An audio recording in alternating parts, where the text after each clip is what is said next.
Good morning students. Partnership चल रही थी अपने और अपना टॉपिक चल रहा था बंद हुए साझेदारी खातों में समायोजन, अर्थात लेखांकन वर्ष अपना पूरा हो गया। अपन ने बुक्स ऑफ अकाउंट्स बना लिए और बुक्स ऑफ अकाउंट्स बनाने के बाद में अगर अपने को पता चलता है कि इन बुक्स ऑफ अकाउंट्स में कोई मिस्टेक रह गई है तो इनको अपन कैसे सॉर्ट आउट करें, इस प्रॉब्लम को अपन कैसे दूर करें। तो यहाँ पर अपन ने बात की थी कि यहाँ पर मेनली दो मेथड्स हैं। लास्ट क्लास में अपन ने पहले मेथड के बारे में बात की थी। दो मेथड कौन कौन से थे, या तो सिंगल जर्नल एंट्री पास करके या एक से अधिक जर्नल एंट्रीज पास करके। जब एक समायोजन प्रविष्टि पास करनी होती है तब अपने को एडजस्टमेंट टेबल समायोजन सारणी बनानी होती है, जिसके बारे में अपने लास्ट क्लास के अंदर बात की थी। आज का जो अपना पॉइंट है वो है जब जर्नल प्रविष्टियां की जाए, अर्थात जो गलतियां रह गई है उन गलतियों को सुधारने के लिए एक से अधिक जर्नल एंट्रीज पास की जाए। जब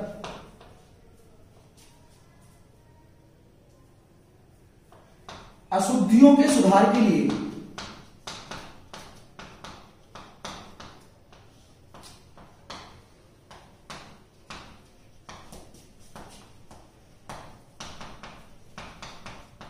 समायोजन प्रविष्टियां की जाए,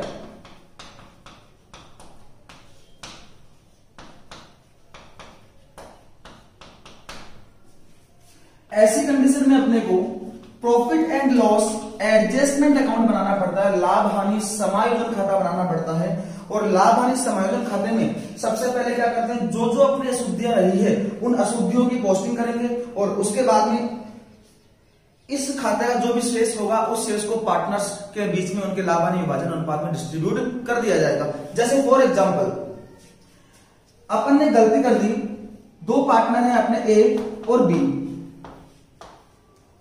अपन ने 31 मार्च को अपने बुक्स ऑफ अकाउंट्स क्लोज कर लिए और क्लोज करने के बाद में अपने को पता चला कि ये जो पार्टनर है इसको 1000 रुपए मासिक वेतन मिलना था, लेकिन अपन ने इसको नहीं दिया, अर्थात देना भूल गए।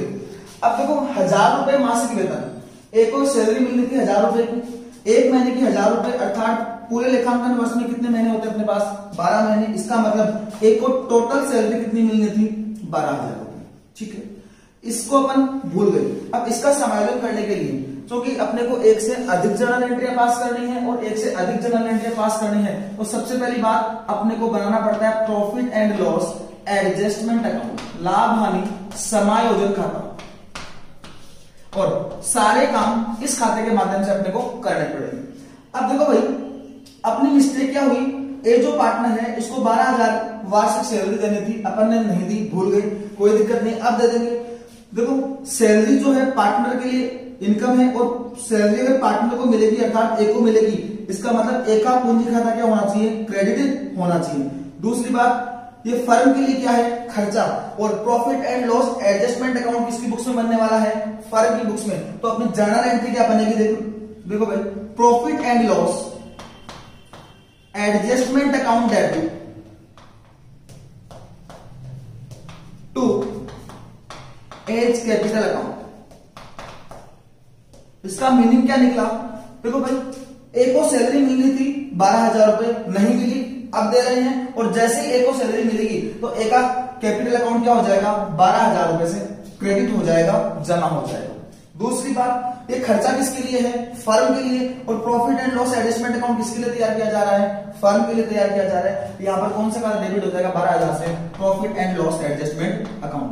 अगर इसी पॉइंट को अपन पिछले टॉपिक से, अर्थात जो पहला प्रैक्टिकल पॉइंट अपन ने पढ़ा था profit and loss appropriation account वाला, अगर मान लो अपन ये मिस्टेक नहीं करते, जो अपन ने ये भूल की है भूल नहीं करते, तो उस टाइम पे अपने को profit and loss appropriation account बनाना था। और उस टाइम पर अपनी जर्नल एंट्री क्या होती थी, profit and loss appropriation account दिया, फर्म के लिए खर्चा था और पार्टनर के लिए इनकम थी, और टू पार्टनर्स कैपिटल अकाउंट अपन क्या करते थे। लेकिन अपन ने इसको प्रॉफिट एंड लॉस एप्रोप्रिएशन में नहीं डाला, इसलिए इस गलती के सुधार के लिए अपन ने कौन सा खाता खोला है, लाभ हानि समायोजन खाता। और अपनी अकाउंटिंग एंट्री क्या हो जाएगी, profit and loss adjustment account DR to capital account. मान लो फॉर एग्जांपल दूसरी मिस्टेक अपन ने की है कि ए और बी जो है, ए का पूंजी पर ब्याज है फॉर एग्जांपल 30,000 रुपए और बी का पूंजी पर ब्याज है फॉर एग्जांपल 20,000 रुपए। ये ब्याज देना अपन भूल गए, ठीक है भाई। ब्याज देना भूल गए, मतलब नुकसान किसके लिए था? पार्टनर के लिए। अब दे देंगे, अब देंगे तो फायदा पार्टनर्स को क्या होने वाला है? फायदा। और जैसे ही पार्टनर्स को फायदा होगा, इसका मतलब पार्टनर का पूंजी खाता क्या हो जाएगा? क्रेडिट। और खर्चा किसके लिए है? फर्म के लिए। तो फर्म क्या हो जाएगी? फर्म की बुक्स में मैंने कौन सा खाता तैयार किया? Profit and loss adjustment account. तो फर्म की बुक्स में profit and loss adjustment account debit हो जाएगा और पार्टनर ए और बी का पूंजी खाता सीआर हो जाएगा। जर्नल एंट्री देखते हैं इसके बाद। Profit and loss adjustment account debit तो ए को ब्याज मिलेगा, इसका मतलब ए का पूंजी खाता सीआर होगा, एज कैपिटल अकाउंट। बी को ब्याज मिलेगा, इसका मतलब बी का पूंजी खाता क्रेडिट होगा, टू बीज कैपिटल अकाउंट।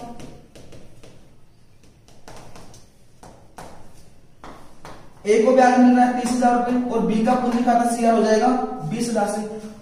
दोनों फर्म के लिए क्या है? खर्चा। और फर्म के लिए टोटल खर्चा कितना आ जाएगा? 50,000 रुपए। इसका मतलब फर्म डेबिट कितने से हो जाएगी? 50,000 से। और ए के पूंजी खाते में पैसा कितना चला जाएगा? 30,000 और बी के पूंजी खाते में पैसा कितना चला जाएगा? 20,000। बात समझ आ रही? तो यहां इन जर्नल एंट्रीज को देखने से एक पॉइंट अपने समझ में आया है कि अगर मान लो कोई चीज पार्टनर को मिलनी थी और वो अपन ने नहीं दी, उसके संबंध में अपन ने अशुद्धि कर दी, गलती कर दी, तो अगर अब उसका सुधार करना है तो ऐसी कंडीशन में पार्टनर को मिलना है, इसका मतलब पार्टनर का पूंजी खाता क्या होना चाहिए? सीआर। और डेबिट क्या हो जाएगा? Profit and loss adjustment account debit हो जाएगा। इसका मतलब यदि अपन ने पार्टनर को वेतन नहीं दिया, कमीशन नहीं दिया, कोई पारिश्रमिक नहीं दिया या उनको पूंजी पर ब्याज देना भूल गए, ऐसी कंडीशन में फर्म के लिए खर्च अब देंगे तो फर्म के लिए क्या है? खर्चा। और खर्चा होगी profit and loss adjustment account debit हो जाएगा और जो भी पार्टनर है उन पार्टनर्स का पूंजी खाता सीआर हो जाएगा। तो एक एंट्री के माध्यम से बताना चाह रहा हूं, यदि साझेदारों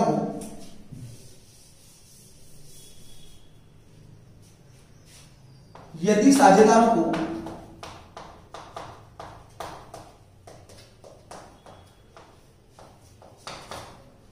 वेतन, कमीशन,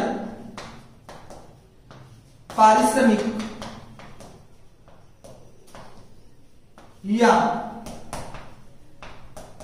पूंजी पर ब्याज देना भूल गए हों,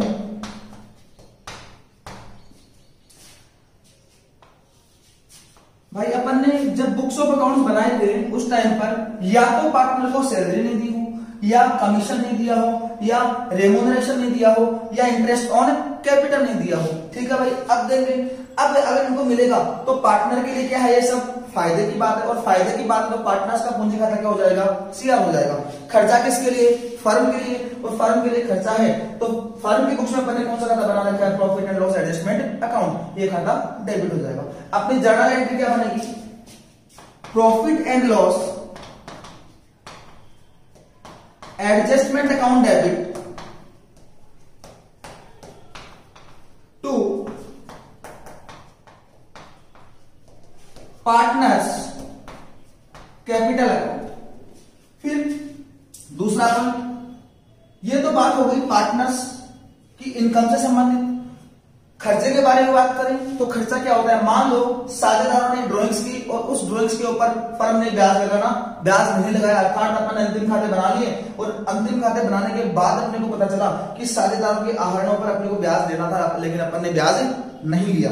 ठीक है, अब इंटरेस्ट ऑन ड्राइंग खर्चा किसके लिए है? पार्टनर के लिए। इनकम किसके लिए? फर्म के लिए। ठीक है, अब इस कंडीशन में अगर अपन साझेदारों से उनके आहरणों पर ब्याज लेंगे, ब्याज देते ही पार्टनर के लिए खर्चा है और खर्चा है तो पार्टनर्स का कैपिटल अकाउंट क्या हो जाएगा? डेबिट। और ये ब्याज मिलेगा किसको? फर्म को। फर्म के लिए क्या हो जाएगी? इनकम। और फर्म के लिए इनकम होगी। फर्म की बुक्स में अपन ने कौन सा खाता तैयार किया? Profit and loss adjustment account. कौन से खाते को सीआर कर देंगे अपन? Profit and loss adjustment account को सीआर कर देंगे। जैसे पॉइंट है अपना, यदि साझेदारों के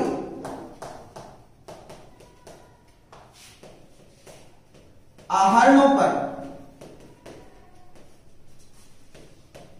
ब्याज लगाना भूल गए हो, ऐसी कंडीशन में क्या होगा, अगर पार्टनर्स की ड्रॉइंग्स के ऊपर अगर अपन ने इंटरेस्ट नहीं लगाया कोई दिक्कत नहीं है, अब लगाएंगे और अब लगाएंगे तो पार्टनर के लिए खर्चा है और खर्चा होते ही पार्टनर्स कैपिटल अकाउंट क्या हो जाएगा, डेबिट। ये ब्याज आएगा किसके पास, फर्म के पास, और फर्म की बुक्स में अपन ने कौन सा खाता बना रखा है, profit and loss adjustment account, P&L adjustment account को अपन सीआर कर लेंगे। और अपनी जर्नल एंट्री क्या बन जाएगी, partners capital account debit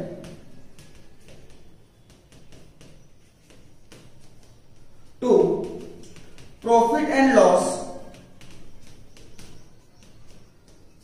adjustment account. यहां तक की बात समझ आ रही है। अब देखना भाई, इतना काम करने के बाद profit and loss adjustment account को अगर अपन देखें तो या तो उसमें डेबिट बैलेंस बचेगा या उसमें क्रेडिट बैलेंस बचेगा।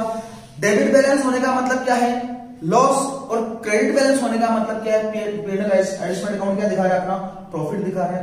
अब डेबिट बैलेंस बचे या क्रेडिट बैलेंस बचे, उसको सभी पार्टनर्स में उनके लाभ हानि विभाजन अनुपात में बांट दिया जाता है। डेबिट बैलेंस कब दिखाएगा, लाभ हानि समायोजन खाता, अपने को पता है ये खाते का फॉर्मेट,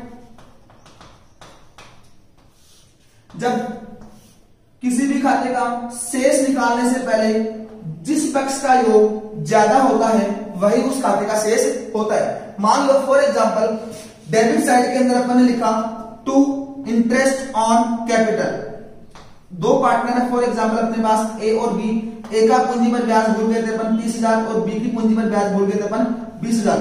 आउटर कॉलम में राशि कितनी आएगी, 50,000, और कोई भी ट्रांजैक्शन अपन ने नहीं भूला, अर्थात 60,000 के आर पर ब्याज भी ले लिया, बाकी सारे काम अपन ने कर लिए। अगर एक ही गलती की है तो ऐसी कंडीशन में क्या होगा, लाभ हानि समायोजन खाता कौन सा बैलेंस दिखाएगा, डेबिट बैलेंस, क्योंकि खाते का शेष निकालने से पहले सीआर पक्ष में तो कोई चीज है नहीं, कहां पर आइटम, केवल डेबिट साइड में, और खाते का शेष निकालने से पहले जिस पक्ष का योग ज्यादा होता है वही उस खाते का शेष होता है। तो ऐसी कंडीशन में P&L एडजस्टमेंट अकाउंट कौन सा बैलेंस शो करेगा, अपना डेबिट बैलेंस, और डेबिट बैलेंस बटेगा किसमें, पार्टनर्स में, उनके लाभ हानि विभाजन अनुपात में। और जब अपन इसको लाभ हानि विभाजन अनुपात में बांटेंगे, मान लो इनका लाभ हानि विभाजन अनुपात है समान अनुपात 1:1, बांटेंगे तो क्या होगा भाई, ये क्या है, डेबिट बैलेंस किसको शो करना है, लॉस को, और लॉस अगर पार्टनर्स को मिलेगा इसका मतलब पार्टनर का पूंजी खाता क्या होना है, डेबिट, और खाता सीआर कौन सा हो जाएगा, P&L adjustment account. Debit balance अर्थात हानियों को बांटने पर अपनी जर्नल एंट्री क्या हो जाएगी, अगर लॉस बांटेंगे पार्टनर के लिए खर्चा, पार्टनर का कैपिटल अकाउंट क्या हो जाएगा, debit, partners capital account debit to P&L adjustment account. और अगर सीआर बैलेंस हो तो ऐसी कंडीशन में क्या है, सीआर बैलेंस अर्थात लाभ हानि समायोजन खाते का कौन सा बैलेंस, सीआर बैलेंस अर्थात लाभ हानि समायोजन खाता क्या दिखा रहा है, अपना प्रॉफिट दिखा रहा है, और प्रॉफिट जब होगा तो पार्टनर के लिए फायदा होगा और पार्टनर का पूंजी खाता क्या हो जाएगा, सीआर हो जाएगा, profit and loss adjustment account debit हो जाएगा। यहां पर रिवर्स एंट्री पास कर दी जाएगी, ठीक है। ऐसी कंडीशन में इस एग्जांपल को अपन पूरा करते हैं। अगर अपने को हानियों को बांटना है तो अपनी एंट्री क्या होगी, partners capital account debit to P&L adjustment account. अपने पार्टनर कौन कौन है, ए और बी, तो एंट्री क्या बनेगी, A's capital account debit, B's capital account debit to profit and loss adjustment account. अपन ने इनका लाभ हानि विभाजन अनुपात क्या माना है, 1:1, अर्थात इस 50,000 की हानि को कैसे बांटना है, ए और बी के बीच में समान अनुपात में, अर्थात आधा लॉस किसका, ए का, आधा लॉस किसका, बी का। अब देखना भाई एंट्री अपनी बनी है, एज कैपिटल अकाउंट डेबिट 25,000 रुपए, बीज कैपिटल अकाउंट डेबिट 25,000 रुपए to profit and loss adjustment account. इसका मतलब P&L एडजस्टमेंट अकाउंट में अपनी पोस्टिंग क्या हो जाएगी, by A's capital account by B's capital account. ऐसा कह सकते हैं अपन, बाई नेट लॉस ए और बी, ए को कितना मिल जाएगा लॉस 25,000 का, और बी के खाते में लॉस कितना चला जाएगा 25,000 रुपए, आउटर कॉलम में राशि कितनी आ जाएगी 50,000 रुपए, और अपना लाभ हानि समायोजन खाता क्या हो जाएगा, ऑटोमेटिक बंद, ठीक है। तो देखो भाई इस टॉपिक के बारे में अपन ने क्या बात की है,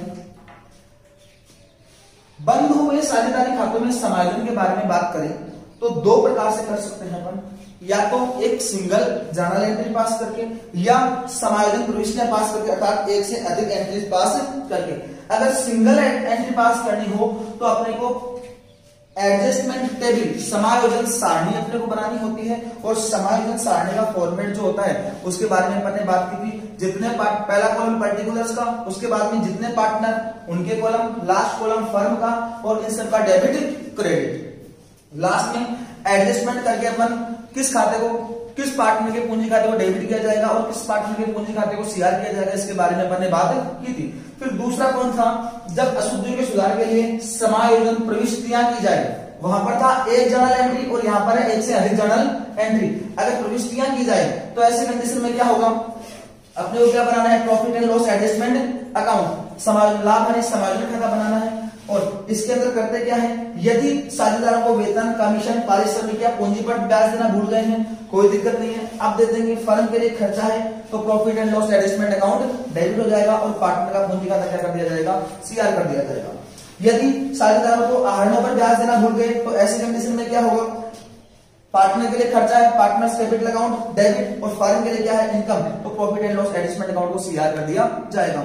लास्ट में पीएल एडजस्टमेंट अकाउंट से निकालना अपने को प्रॉफिट या लॉस, कि या तो हो सकता है कि इससे प्रॉफिट निकले। प्रॉफिट कब निकलेगा, जब पीएल एडजस्टमेंट अकाउंट का कौन सा बैलेंस हो, सीआर बैलेंस हो, और जब डेबिट बैलेंस हो इसका मतलब पीएल एडजस्टमेंट अकाउंट कौन से बैलेंस को शो कर रहा है, डेबिट बैलेंस इसका मतलब किसको शो कर रहा है, लॉस को शो कर रहा है। तो यदि प्रॉफिट है तो भी उसे समस्त साझेदारों में उनके लाभ हानि विभाजन अनुपात में बांट दिया जाएगा, और लॉस है तो भी समस्त साझेदारों में उनके लाभ हानि विभाजन अनुपात में बांट दिया जाएगा।